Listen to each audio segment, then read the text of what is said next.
el derrumbe de Santiago y las preguntas que han girado en torno a este caso y a la que tendrá que necesariamente dar respuesta, aunque intentó lavarse las manos, Abel, el síndico de Santiago. El alcalde de Yo no estoy Santiago. diciendo que tenga responsabilidad. Alcalde, síndico, no, no es eso. No es que tenga responsabilidad o no, no sé, eso tendrá que decirlo. Ahora, ¿cómo es posible que una construcción de la magnitud de esa de la que estamos hablando se hubiese levantado sin tener permiso de uso de suelo y que en el ayuntamiento no supieran absolutamente nada de eso? Ahí fue Danilo Medina, decíamos, y fue a dar el primer Picasso. Mucha gente y muchos comentaristas en Santiago en ese momento, que fue en diciembre, se preguntaba que por qué, que qué pasó, que el presidente había llegado a Santiago, había llegado en tiempo y que sin embargo no fue y dio el primer Picasso para lo que debió ir a Santiago.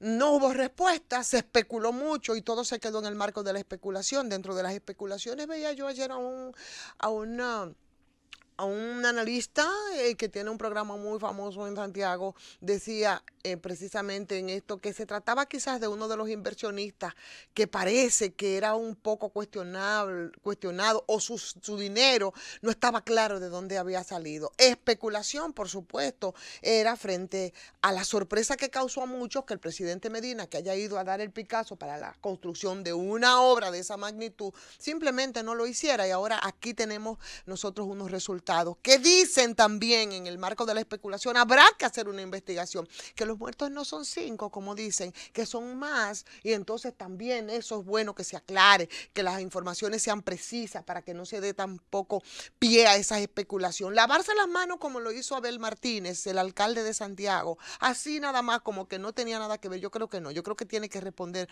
un poquito más sobre este asunto. No es posible. Si es que pasó ahí, se dio un permiso de uso de suelo de manera administrativa a la mejor usanza de la que se hace, por ejemplo, aquí en la alcaldía de Santo Domingo Este. Se hizo el estudio de impacto ambiental que se requería para determinar que esos terrenos no eran hábiles. Ese recurso, ese permiso de uso de suelo que debió de ir entonces a la sala capitular, tampoco los regidores se enteraron. Nadie se enteró. Si tú puedes hacer una solicitud de un permiso de uso de suelo de una obra y sobre todo si es de esta magnitud, para tú saber si están cumpliendo con los requisitos. De repente nadie sabía absolutamente nada. ¿Qué pasó ahí, señor alcalde? ¿Qué pasó? ¿O ustedes se les solicitó en algún momento? Usted sabe si eso se hizo a través de las oficinas administrativas, pero ¿qué pasó también con los regidores? Son muchas preguntas y yo espero que se profundice para que se den las respuestas adecuadas. Pero, además de esto, también es información hoy, lo vemos con una, bueno, no con sorpresa, pero sí como en titulares grandes, en la parte económica del periódico Hoy, de todos los diarios pienso que está, habla de que el gobierno va a adquirir los terrenos de la planta de carbón de Punta Catalina. Qué desgracia y qué barbaridad, señores. Apostando aquí a que nosotros vamos a tragarnos y a destruir este país. Pero apostando aquí a que nosotros somos entonces, estamos tratando con la gente como si fuera un paquete de idiotas o de borrego. Es que hace pocos meses. ¿Hace cuánto? Un año, 2 años, que aquí vino el escándalo del tema del contrato en Fiteusis, que para muchos fue una sorpresa porque no tenían ni idea de esta modalidad, que incluso pocos abogados conocían. Y nos llenó de sorpresa por las condiciones en que y a lo que se había recurrido cuando los terrenos que es del grupo Bichiri se recurrió a este contrato, un contrato que ponía en desventaja total y absoluta al Estado Dominicano. En ese momento se hicieron las denuncias del lugar, el contrato es por 50 años, no puede ser a menos en los mentados contratos en Fiteus y creo que el tope son 100 años. Pero bueno, ahí está, para Punta Catalina no pasó incluso ese contrato por el Congreso como debió hacerlo. La denuncia se hizo, la violación a la Constitución se hizo, a las leyes del país. Al firmar ese contrato con el Grupo Bichiri, un contrato de arrendamiento de los terrenos en donde se levanta la obra, sin el conocimiento y sin la aprobación de las cámaras legislativas. Una salida ante un tollo gigantesco que como ahora pretenden con lo que anuncia hoy Rubén Bichara, simplemente es a sacarnos a nosotros más dinero y poner al Estado más en desventaja. en todo este proceso. El incumplimiento de la ley, procediendo a desconocer ese contrato por no haber sido conocido y aprobado por el Congreso, el valor de los terrenos previo a las mejoras producidas, qué es lo que en ese caso tenía que hacer el Estado. En el 2014 se había advertido que las plantas a carbón de Punta Catalina se estaban construyendo en una propiedad privada, por tanto era una ocupación ilegal que podría tener consecuencias negativas contra los intereses de la nación.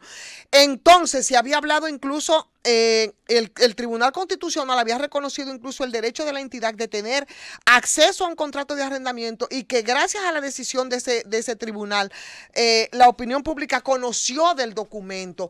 Pero, ¿qué es lo que tenía que hacerse? Bueno, ahí podía hablarse de la declaración de utilidad pública de los terrenos de Punta Catalina. Sin embargo, no se hizo. Ahora nos vienen a nosotros a hablar de que la salida en este caso sería la compra de los contratos. Eso es lo que había sugerido la comisión que había nombrado el presidente Danilo Medina y a la que después, por supuesto, que le dio